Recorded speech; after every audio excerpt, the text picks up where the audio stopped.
Hello everybody. Welcome एक बार फिर से आपका लंबे ब्रेक के बाद में। आई होप आप सभी ठीक होंगे। आज जो हम टॉपिक पढ़ने जा रहे हैं आज के वीडियो में है स्पीच।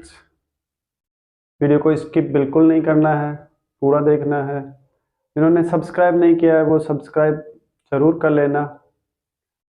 और वीडियो को एंड तक इसलिए देखना है क्योंकि कोई भी यदि आपने सेकंड भी मिस किया तो फिर अंडरस्टैंडिंग प्रॉब्लम होगी आपको। तो पूरा देखने का कष्ट करें, समझने की कोशिश करें, जो भी बताया जा रहा है उसको ध्यान से सीखने की कोशिश करेंगे, तब जाकर वो सारी चीज़ें हमें समझ में आएंगी जो इस टॉपिक के लिए हमें ज़रूरी होती है, जिनकी हमें नीड होती है। तो पूरा देखने की कोशिश करें, शेयर ज़रूर करें जिससे कि और लोगों को भी इसका बेनिफिट मिल सके। तो चलिए शुरू करते हैं। हमारा आज का टॉपिक स्पीच, जिसे हिंदी में कथन कहते हैं। कथन का मतलब होता है कही हुई बात। कही हुई बात को दो प्रकार से व्यक्त किया जाता है, या जो स्टेटमेंट होते हैं या जो कथन होता है उसको दो तरीके से अपन रिप्रेजेंट कर सकते हैं, एक डायरेक्ट, एक इनडायरेक्ट। तो डायरेक्ट स्पीच में वो बातें आती हैं जो एक स्पीकर जो होता है वो डायरेक्टली एक लिसनर को अपनी बात सुनाता है। स्पीकर मीन्स वक्ता, और लिसनर जो होते हैं वो होते हैं श्रोता, जो कि सुनने वाले होते हैं। अब यदि ये स्पीकर डायरेक्टली अपनी बात श्रोता को कह रहा है तो वो एग्जैक्टली वैसा ही सुनेगा लिसनर जैसा स्पीकर ने कहा है। फेस टू फेस कन्वर्सेशन होता है। स्पीकर ने जैसा कहा है, जिन वर्ड्स को यूज किया है, सेम टू सेम लिसनर के कानों तक वो पहुंचे, और ये जो प्रोसेस है वो कहलाती है डायरेक्ट स्पीच। जो सेकेंड प्रोसेस है जिसको अपन इनडायरेक्ट स्पीच कह रहे हैं, वो होता है इसके द्वारा, मीन्स स्पीकर के द्वारा कही गई बात को मीनिंग को सेम रखते हुए, अर्थ को सेम रखते हुए, कुछ वर्ड्स को चेंज करके लिसनर के द्वारा जब वो बात कही जाती है, that called indirect speech. For example, ये कोई भी एक व्यक्ति है, इसने एक बात जो है वो इस दूसरे व्यक्ति को कही, XYZ कुछ भी कहा हो इसको। ये जो लिसनर था पहले, यदि इसी बात को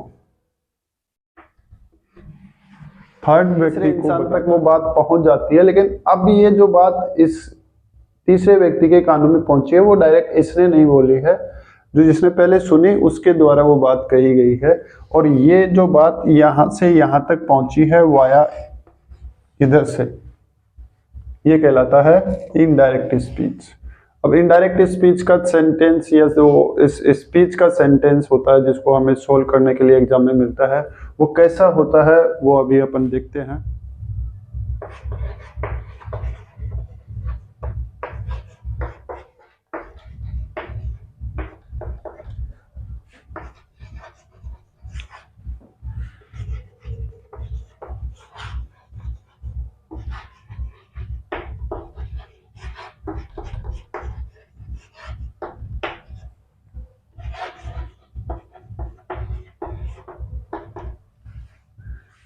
He said to me, why are you doing नागिन डांस। अब इस सेंटेंस को देखने के बाद में आपको क्लियर नजर आ रहा है कि इस सेंटेंस के दो पार्ट हैं, एक बिफोर कोमा, और ये जो बिफोर कोमा वाला सेंटेंस है वो रिपोर्टिंग वर्ब कहलाता है। इसे क्या कहते हैं? रिपोर्टिंग वर्ब कहते हैं, शॉर्ट में इसको RV कहते हैं। इसके अंदर आप देख पा रहे हैं कि एक सब्जेक्ट है, एक वर्ब है और एक ऑब्जेक्ट है। जो इन्वर्टेड कोमा के अंदर वाला ये सेंटेंस है, ये रिपोर्टेड स्पीच कहलाता है।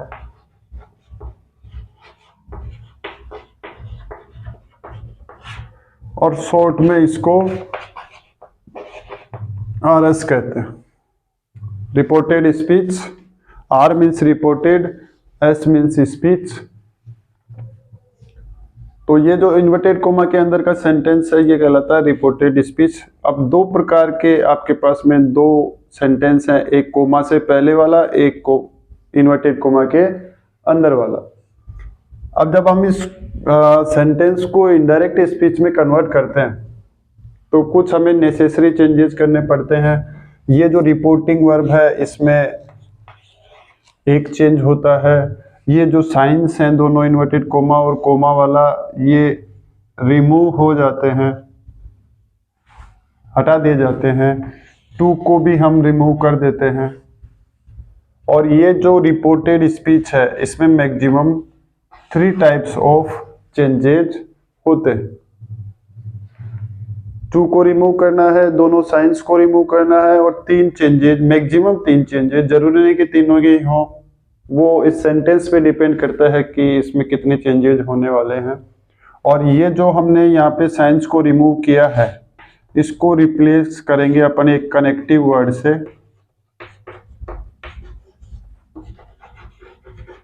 कनेक्टिव वर्ड या जिसको योजक शब्द कहते हैं।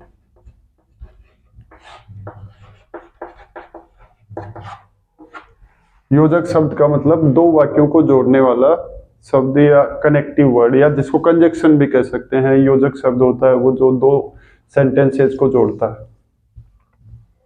अब ये जो वन चेंज, इनकी जगह कंजक्शन, और ये जो रिपोर्टेड स्पीच है जिसमें मैक्सिमम हम 3 चेंजेस की बात कर रहे हैं, वो कैसे होते हैं, किस तरह से उनको अटेम्प्ट करना है, कैसे हम एक करेक्ट इनडायरेक्ट स्पीच का सेंटेंस डायरेक्ट स्पीच से कन्वर्ट कर सकते हैं या उसको चेंज कर सकते हैं।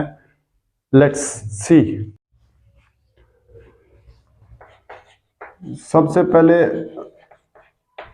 रिपोर्टिंग वर्ब की बात करते हैं।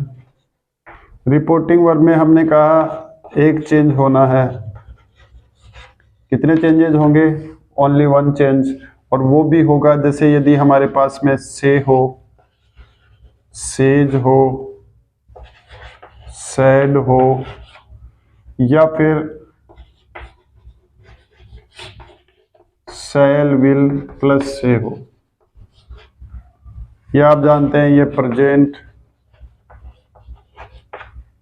ये फ्यूचर, और ये जो सिंगल है वो है past. If we have an object in reporting verb then we change say into tells, tell, sage into tells, said into told, and shall and will say change into shall and will tell। लेकिन ये जो changes हैं वो तभी होंगे जब हमें reporting verb में ऑब्जेक्ट दिया जाएगा। और वो जो ऑब्जेक्ट वाला रूल है वो कब अप्लाई होगा? जब इन्वर्टेड कोमा के अंदर वाला जो सेंटेंस है वो आइदर अफर्मेटिव हो और नेगेटिव हो। मीन्स असर्टिव सेंटेंस होगा तो यदि ऑब्जेक्ट नहीं है तो फिर जैसा से, सेज, सैड और शैल और विल से लिखा हुआ है वैसा ही हम इनडायरेक्ट स्पीच में लिखेंगे। और यदि ऑब्जेक्ट दिया हुआ है तो इस तरह से चेंज किया जाएगा अफर्मेटिव और नेगेटिव सेंटेंस के लिए। जैसे अदर टाइप्स ऑफ सेंटेंसेज आते हैं तो फिर ये टोल्ड जो है, या फिर ये जैसे अपन टेल, टेल्स या टेल चेंज कर रहे हैं, वो अलग अलग प्रकार के वर्ड्स में चेंज हो जाता है। जैसे कि अपन ये कहें कि जो इन्वर्टेड कोमा के अंदर सेंटेंस है उसके अंदर कोई रिक्वेस्ट किया जा रहा है तो फिर अपन रिक्वेस्टेड या रिक्वेस्ट, सेल रिक्वेस्ट या विल रिक्वेस्ट, जो भी प्रॉपर होगा वो हम वहाँ पे लिखते हैं। यदि इन्वर्टेड कोमा वाले सेंटेंस में ऑर्डर दिया जा रहा है ऐसा हमें लग रहा है, या वो सेंटेंस ऐसा एक्सप्रेशन दे रहा है तो फिर ऑर्डर्ड, ऑर्डर, सेल ऑर्डर्ड या विल ऑर्डर्ड, जो भी प्रॉपर है उसको अपन चेंज कर देते हैं। तो आज के लिए बस इतना ही, आगे नेक्स्ट वीडियो में।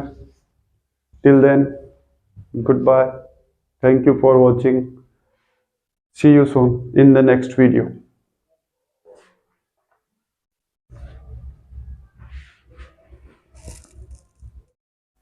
down.